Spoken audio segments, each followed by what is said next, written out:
கொஞ்சம் சேஞ்சாக ஆகி இருக்கணும். அரௌண்டு 6 o'clock சைனீஸ் நேப்புன்னு சொல்லுவாங்க. அவங்களுக்காகவே உருவாக்கப்பட்ட ஒரு கஃபே. வெறும் ஊம படம் மாதிரி ரெக்கார்ட் ஆகிருக்கு. அதனால நல்லா ஓட்டிட்டேன் வேற. அதனால தான் டே 67 3 நாள் லீவ் போட்டுட்டு ஊருக்கு போயிட்டு இப்போதான் வந்துட்டோம். இன்னைக்கு வந்துட்டு 12 to 4 ஷிஃப்ட்டு ஷெட்யூல் பண்ணிட்டு இப்போ ஸ்டார்ட் பண்ணியாச்சு. ஃபர்ஸ்ட் ஆர்டர் பிக்கப் பண்ணிட்டு போயிட்டு இருக்கிறேன். கிளைமேட்டும் கொஞ்சம் நல்லா சேஞ்ச் ஆகுது. இப்போ நான் எடுக்கிற வீடியோ எந்த அளவுக்கு கிளியரா இருக்கும்ட்டு எனக்கு தெரியல. ஏன்னா இப்போ வாய்ஸ்லாம் வந்துட்டு கொஞ்சம் சேஞ்சாக ஆகி இருக்கணும். ஆகியிருக்கு அப்படின்னா பெஸ்ட்டு. ஏன்னா இப்போ ரைட் பண்ணிக்கிட்டே வந்துட்டு நான் பேசிக்கிட்டு இருக்கிறேன். பெரிய சந்தோஷமான விஷயம் தான். செக் பண்ணுவோம். அதுக்கப்புறம் வந்துட்டு இது கரெக்டாக இருந்துச்சு அப்படின்னா அடுத்தது என்ன ரீசன் அது வாய்ஸ் கிளியர் ஆகிடுச்சு அப்படின்ட்டு ஃபர்ஸ்ட் ஆர்டர் டெலிவரி பண்ணிவிட்டு இப்போ செகண்ட் ஆர்டர் பிக்கப்புக்கு நமக்கு நோட்டிஃபிகேஷன் வந்துடுச்சு. இப்போ ஸ்டார்ட் பண்ண போகிறேன். ஃபஸ்ட்டு வீடியோவில் அந்த இதில் சொல்லியிருப்பேன் கண்டிப்பாக வாய்ஸ் டிஃப்ரெண்ட் இருக்குது. நானும் செக் பண்ணேன். இப்போவும் வந்துட்டு இன்னும் நல்லா கிளியராக இருக்கும். என்ன ரீசன்னா இங்கே பார்த்தீங்கன்னா தெரியும், ஒயர்லெஸ் மைக்கு வந்துட்டு இப்போ நமக்கு வந்திருக்குது. கசின் அப்ராட்லேருந்து வந்திருந்தான். ஓகே, அவன் வந்துட்டு வீடியோலாம் பார்த்துட்டு கொஞ்சம் வாய்ஸ் கொஞ்சம் இதாக இருக்குது அப்படிங்கிற காரணத்தினால எடுத்துகிட்டு வந்திருக்கிறான். என்கிட்ட கேட்டோன்னா ஆமாம் பழைய இது இனிமேல் தான் இது பண்ணணும்னு சொன்னோன்னே டக்குன்ட்டு என்கிட்ட இருக்குது, எனக்கு யூஸ் இல்லை நீ வச்சுக்க அப்படின்ட்டு நம்மகிட்ட கொடுத்துட்டான். அதை வச்சு தான் யூஸ் பண்ணிகிட்ருக்கிறேன். குட். இனிமேல் மோஸ்ட்லி இதை வச்சு தான் யூஸ் பண்ணுவேன். ஸோ நல்ல கிளியரான ஆடியோ வந்துட்டு கண்டிப்பாக கிடைக்கும். நாய்ஸ் கேன்சலேஷனும் நல்ல டீசெண்டாகவே இருக்குது. நாய்ஸியாக இருக்குது.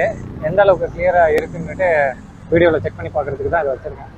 ஃபர்ஸ்ட் ஷிஃப்ட் வந்து 4 மணி வரைக்கும் வச்சுருந்தேன். ஆனால் அது அப்படியே 5 o'clock மாறினுச்சு. சரி இன்றைக்கி வந்து 16 ஆர்டர்ஸ் இல்லாமல் 20 ஆர்டர்ஸ் கம்ப்ளீட் பண்ணிடலாம் அப்படிங்கிறதுக்காக அந்த 5 o'clock முடிச்சுட்டு கிளம்பலான்னு பார்த்தோம்னா கடைசியில் நான் செக் பண்ணக்குள்ள ரூமுக்கும் அந்த நான் இருந்த பிளேஸ்க்கும் டிஸ்டன்ஸ் பார்த்தோம்னா 10 kilometers. அப்படியே என்ன பண்ணுறது, அடுத்த ஆர்டர் எதுவும் வருதான்னு வெயிட் பண்ணி பார்க்கக்குள்ள ஒரு ஆர்டர் வந்தது. அது ஆல்மோஸ்ட் வந்துட்டு 6 kilometers வந்து ரெடியூஸ் பண்ணி கொடுத்துருச்சு. எனக்கு ரூமுக்கு 4 kilometer பக்கத்துலேயே அந்த கடைசி ஆர்டர் வந்தது. அதை கொடுத்துட்டு ரூமுக்கு வந்துட்டு அப்போ தான் லஞ்சு சாப்பிட்டேன். Around 6 o'clock. அந்த டைமில் அசர் ப்ரேயரை முடிச்சுட்டு குர்கா மூவி பார்த்துருக்கீங்களா என்னன்னு தெரியல. அதில் 15 minutes சைனீஸ் நேப்புன்னு சொல்லுவாங்க. ஒரு 15 நிமிஷம் வந்துட்டு ரெஸ்ட் எடுத்துருவோம், தூங்கி எழுந்திரிச்சிடலாம் அப்படிங்கிற மாதிரி. அதே மாதிரி 15 minutes அலர்ட்டை வச்சுக்கிட்டு சார்ஜை போட்டு விட்டு படுத்து தூங்கிட்டேன். தூங்கி எழுந்திரிச்சிட்டு இப்போ அடுத்தது 7 o'clock ஃபர்ஸ்ட் ஆர்டர் எனக்கு வந்தது. அது பிக்கப் பண்ணுற பிளேஸில் வெயிட் பண்ணிட்டு இருக்கிறேன். இது என்ன ரெஸ்டாரண்ட் நேம் அப்படின்னா, நீங்கள் ஒரு எழுத்தாளர் ரைட்டர்னா வந்துட்டு அவங்களுக்காகவே உருவாக்கப்பட்ட ஒரு கஃபே அப்படிங்கிற மாதிரி ரைட்டர்ஸ் கஃபே இதுதான். 10:30 போலயே ஒரு வீடியோ எடுத்தேன். ரொம்ப நேரம் எடுத்தேன். மைக்கு வந்துட்டு சார்ஜ் இல்லாமல் ஆஃப் ஆகி கிடந்திருக்கு. நான் கவனிக்கவே இல்லை. ஒன்றுமே வந்துட்டு சவுண்டே இல்லை. வெறும் ஊம படம் மாதிரி ரெக்கார்ட் ஆகியிருந்திருக்கு. அதனால் ரிமூவ் பண்ணிவிட்டு இப்போ திரும்ப வந்துட்டு வீடியோ எடுப்போம்னுட்டு கடைசியில் எடுத்துகிட்டு இருக்கேன். 18 ஆர்டர் மட்டும் முடிஞ்சு. அந்த டைமில் கடைசியாக வந்துட்டு 20 ஆர்டர் டார்கெட் வச்சுருந்து முடிச்சிடலாம் அப்படின்ட்டு இன்னும் 2 ஆர்டர்ஸ் தானே வெயிட் பண்ணிட்டு போகல 2 பிக்கப்பு ஒரே ட்ரிப்லேயே வந்தது. அப்பா நல்லதாக போச்சு அப்படின்ட்டு வேகமாக வந்துட்டு எடுத்துகிட்டு ஃபர்ஸ்ட் ரெஸ்டாரண்ட்டுக்கு போயிட்டு இருக்கக்குள்ளே வந்துட்டு 2வது பிக்கப் உள்ளது கேன்சல் ஆகிடுச்சு. சரி பரவாயில்ல என்ன பண்ணுறது, திரும்ப வந்துட்டு எந்த இடத்துக்கு போட போகிறாங்க யோசிக்கிட்டே இருக்கக்குள்ள கிட்ட போய் நெருங்குறேன். அந்த ஃபஸ்ட்டு ரெஸ்டாரண்ட்டுக்கே வந்துட்டு இன்னொரு ஆர்டர் எனக்கே ஆட் ஆகிடுச்சு.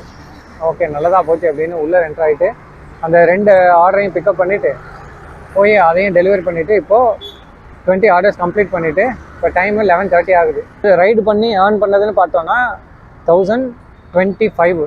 இன்சென்டிவ் வந்துட்டு 450. ரெண்டுத்தையும் இன்க்ளூட் பண்ணக்குள்ள ஆல்மோஸ்ட் 1500 ரீச் ஆகுது. ஓகே இன்றைக்கி வந்துட்டு நான் எய்ம் பண்ணதும் 1500 தான். 300 பெட்ரோல் போச்சு. 140 வந்துட்டு ஃபுட்டுக்கு இப்போ போய் சாப்பிட்றத இன்க்ளூட் பண்ணிட்டேன்னா 140 ஆகும். 400 போயிடுச்சுன்னா 1100 மாதிரி நம்ம கையில் நிற்கும். நல்லா ஓட்டிட்டேன் வேறு. அதனால தான் போய் சீக்கிரம் ரெஸ்ட்டை போட்டு நாளைக்கு வந்துட்டு கொஞ்சம் சீக்கிரம் 11 o'clock எடுக்கலாம் அப்படின்ட்டு யோசனை. நாளைக்கு எழுந்திரிச்சவொன்னே தான் தெரியும். நல்லா டயர்டு இருந்துச்சுன்னா 12 o'clock, டயர்டு ஓரளவு கம்மியாக இருந்துச்சுன்னா 11 o'clock. இன்னும் கொஞ்சம் தான் இருக்குது பைக்கோட டோட்டல் அமௌண்ட் எடுக்கிறது. அடுத்தது வந்துட்டு பைக்கு ரைட் பண்ணுறது கொஞ்சம் கம்மி பண்ணிவிட்டு இது பண்ணணும் அடுத்த ஸ்டெப்புக்கு. இன்ஷா அல்லாஹ். Okay see you.